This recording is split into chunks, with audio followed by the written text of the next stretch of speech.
Коронавирус ба Эрон омад. Коронавирус илова бар 30 вилояти Чин ба камаш 25 кишвари дигар аз ҷумла Эрон, Амрико, Англия, Австралия Тайланд, Кореяи Ҷанубӣ, Ҷопон, Канада, Фаронса сироят кардааст. ҳамакнун бошад Эрон бо ин бемории шадид дар мубориза аст. дар асари манотиқ ба далели коронавирус ё вируси тоҷдор дар Эрон таъсир дар муассисаҳои таълимӣ, чорабиниҳои фарҳангӣ ва варзишӣ манъ карда шуд. اینجا تهران پایتخت ایران. اینم تردد خیابوناشه.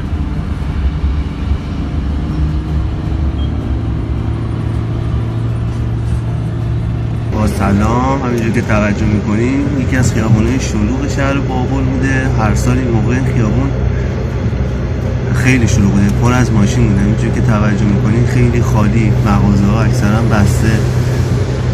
کشورهای همسایه باشند نیز مرزهایشان را برای ایران بستند، از جمله تاجیکستان. حالا باشد با آرش مصوی دارусоз طبیب صحبت می‌آوریم که در خط علاقه است. سلام علیکم آرش. سلام خدمت شما، درود بر شما همزبانان تاجیک. خب آرش، میتونم بپرسم که همین حالا وضع در ایران چگونه است؟ میگن که الکی 50 نفر از این بیماری ففتیدن. تا چه اندازه یعنی این دلیل اساس دارد؟ بله، مستند هستی آماری که بهداشت ایران داده 12 توتی 961 نفر ابتلا به ویروس کرونا رو مبتلا به این بیماری رو اعلام کرده. فعلا هم این بیماری به علت قرنطینه نکردن استان‌ها این بیماری کاملا داره شیوع پیدا میکنه.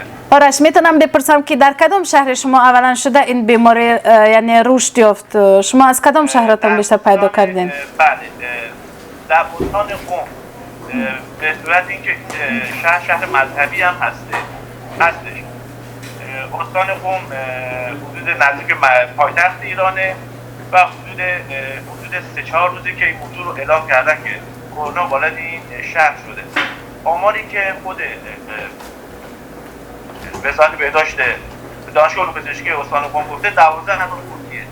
ولی بابت همین موضوع نماینده مجلس خود استان قم حدود 50 فوتی رو برای این شهر در نظر گرفته. علت ورود این ویروس به این کشور طلبه‌هایی که توی قم درس می‌خونن، طلبه‌های چینی که شیعه هستن که وارد شهر مذهبی میشن، وارد این شهر شدن، بعد این ویروس رو انتقال دادن و ابتدای انتقال این ویروس که اومده یعنی گفتن حتی حاضر نشد این شهر رو قرنطینه کنن و از همون استان قم وارد کل ایران شده.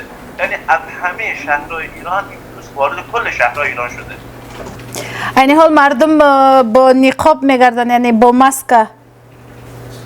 بله، مردم ایران اولا که خیلی تو خیابون کم هستن، ولی بله با نقاب و ماسک تو خیابونا میگردن و کاملا با دستپوش‌های استری تو ایران دارن مثلا رفت آمد میکنن.